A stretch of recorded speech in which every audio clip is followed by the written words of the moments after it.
राष्ट्र गठन अर्थात देश गठन राष्ट्र गठन अर्थात सबुठु बड़ विपद आमे जदि गोटे देश रे बसवास करी आमे जदि परस्पर मध्य धर्म धर्म को लेकिन जदि लड़ाई करवा ताहले कौन हम रे देशर प्रगति हम कि प्रगति से माने करती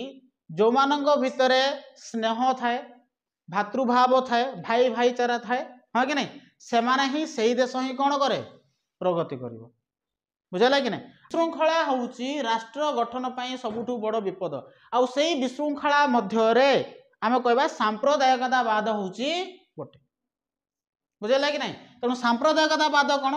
भारत रे जदि देखिबा भारत होउची गोटे कौन रे धर्मनिरपेक्ष राष्ट्र कौन धर्मनिरपेक्ष राष्ट्र एठारे जदि आमे देखिबा एठारे में हिंदू संप्रदायर लोक मानकु देखिबा को संप्रदायर लोक हिंदू संप्रदायर लोक मानकु देखिबा क्रिश्चियनिटी जो माने अछंती जो माने ख्रीष्टियान धर्म को विश्वास करती सेही संप्रदायर लोक मानकु देखिबा मुस्लिम संप्रदायर लोक मानकु देखिबा जैन संप्रदायर लोक मानकु देखिबा बुद्धिस्ट संप्रदायर लोक मानकु देखिबा देखिबा ना नहीं एमती गुड़ाए संप्रदाय अच्छी जो संप्रदायर लोक मानकु आमे भारत रे देखिबा है कि नहीं आउ समस्ते जदि आमे कौन करिबा एक होइकी रहिबा ताहले ही आमे उन्नत करिबा ना बुझेला नहीं एबे देखो तुम राइट हैंड अच्छी ना राइट हैंड रो काम जहा लेफ्ट हैंड ताहा करूची की गोड़र काम जहा हाथ करूची की ब्रेन रो काम जहा से गुड़ाक आम शरीर अन्य अंग करुचंदी कि नाई ना भारत होउची विभिन्न धर्म रे परिपूर्ण है कि नहीं आउ से माने भाव गोटे गोटे अंग शरीर है कि नहीं जदि एबे मु जदि लेफ्ट हैंड रो जदि हाथटा काटी देबी निजे एका बुझुची ना नहीं एबे कुओ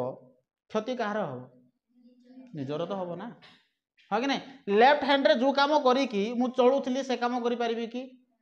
गोड़ मनकर कटिगला ताहले वर्तमान कुओ मु जेमती धाउथली जेमती शीघ्र जाइकी गोटे काम तत्परता सहित काम करूथली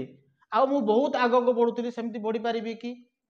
तेणु एथिरे गोटे जिनस आमे जानिले आमे होउचे एक आमे होउचे गोटे देशर नागरिक जेते धर्म थाउ ना काहेकि समस्ते एक होइकी चलिबा निहाती दरकार है ना नहीं किंतु अनेक गुड़ाए कारण अच्छी जो कारण गुड़िक कौन करुच्ची कि आमको अलगा कर देउची आम कौन करुच्ची अलगा कर देउची धर्म धर्म मध्य विवाद सृष्टि कर देउची धर्म धर्म मध्य विद्वेष मनोभाव आनी देउची हिंसा मनोभाव आनी देउची आ सांप्रदायिकतावाद ताकू ही कह जाए जोठारे जड़े व्यक्ति निजर धर्म को निजर संप्रदायर लोकंकु अधिक भल पाई अन्य संप्रदायर लोक बा अन्य धर्मर लोकंकु जदि से घृणा चक्षुरे जदि देखुची ताकू कह जाए सांप्रदायिकतावाद बुझेला मु कौन कहली निज धर्मर लोक मानंकु अत्यधिक भल पाई अन्य धर्मर लोक मानंकु आमे जदि कौन करूचे घृणा करूचे ताको आमे कौन बोली कहबा सांप्रदायिकतावाद बुझेला कि ना जदि सांप्रदायिकतावाद हबो ताहले हमर देश विभाजन हो जीवो ना नहीं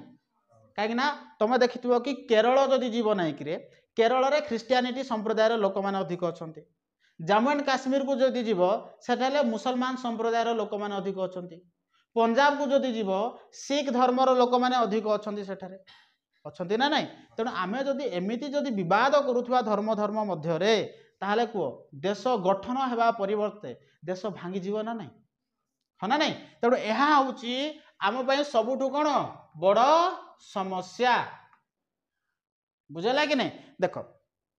बाहर लोक हमको अटैक कर किसी मुंड बथा ना हाँ कि नहीं ना बुझेला नहीं बाहर लोक जदि तुमको अटैक करुच्ची तुम मिसिकी तार प्रत्याहत कर किंतु निज लोक तुमको जब अटैक कर कौन कर तुम ना बुझेला नहीं बाहर लोक जदि तुम परिवार सदस्य मानक जदि बाड़ेब तुम परिवार सदस्य समस्ते मिसिकी बाड़े पार कि निज भाईटा जदि ते बाड़ेब तो बड़ भाई हिसाब से सान भाई केमती बाड़ेबी मु है ना नहीं तो सया ही होता है सेटा भारत जो प्रधानमंत्री थे पूर्वतन प्रधानमंत्री जो प्रथम प्रधानमंत्री आम कहे जवाहरलाल नेहरू कहते कि सांप्रदायिकतावाद हूँ देशर सबुठु बड़ विपद सबुठु बड़ विपद हूँ कौन सांप्रदायिकतावाद कारण से कहते कि आम बाह्य शत्रु आक्रमण कबल निज देश को रक्षा कर पाकिस्तान हमको आक्रमण करो पाकिस्तान ठार आम निज देश को रक्षा कर ना कि एबे ऑपरेशन सिंदूर होइतिला ऑपरेशन सिंदूर भारत और पाकिस्तान मध्य युद्ध हवा परिस्थिति माने युद्ध हवा परिस्थिति होइतिला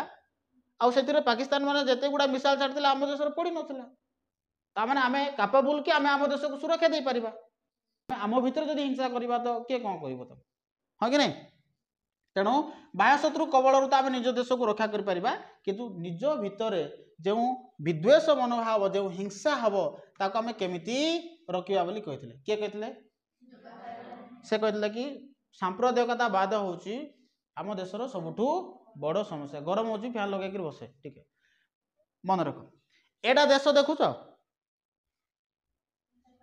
देखुच कि नहीं एटा को देश रे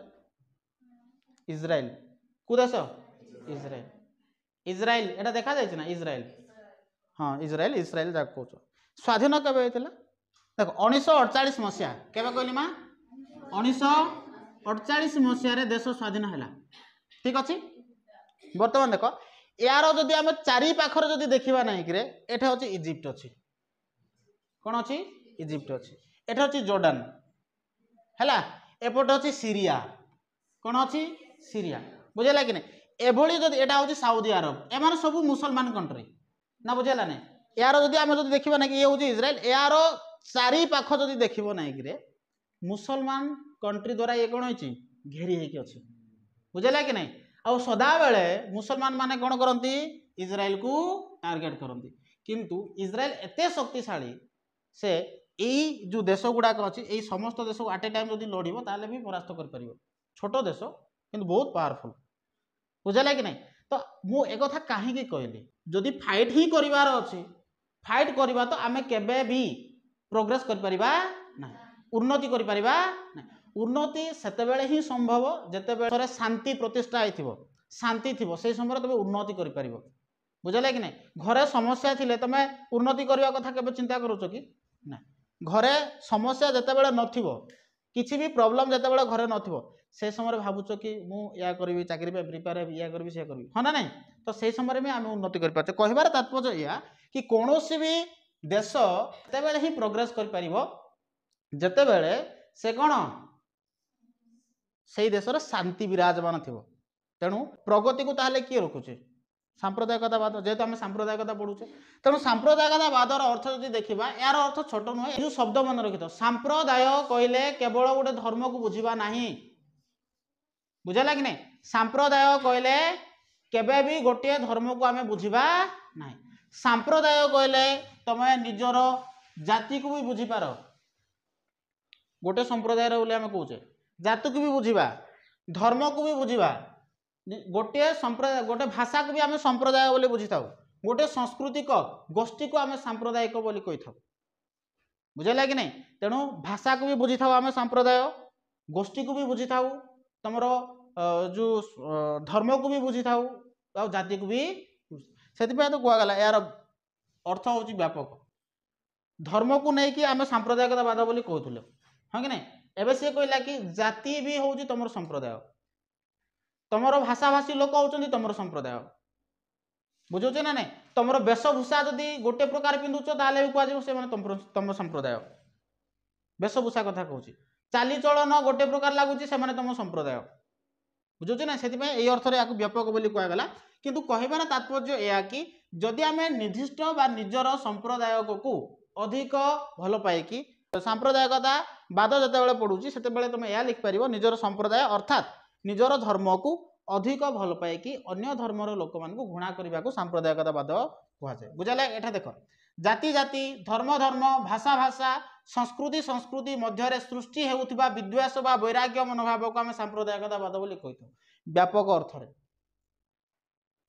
बुझेगा कि नहीं तो अन्य अर्थर जदि आम कहबा जेतेबेले गोटे धार्मिक गोष्ठी अन्य धार्मिक गोष्ठी बा संप्रदाय प्रति जेतेबेले विद्वेष मनोभाव आणंती घृणा मनोभाव आणंती वैर मनोभाव शत्रुता मनोभाव हिंसा किंबा शत्रुतार मनोभाव आणंती सही समय से माने परस्पर मध्य जदि क्षति करने जदि चाहती सही समय ताको आम कहबा सांप्रदायिकतावाद बुझेगा कि नहीं तेणु एबे आम जानले सांप्रदायिकतावाद हूँ धर्म धर्म जाति जाति भाषा भाषा आदि को आधार करी आम भितर जदि परस्पर मध्य जदि हिंसा सृष्टि होउची ताको आमे कोन बोली कहबा सांप्रदायिकता इट इज क्लियर।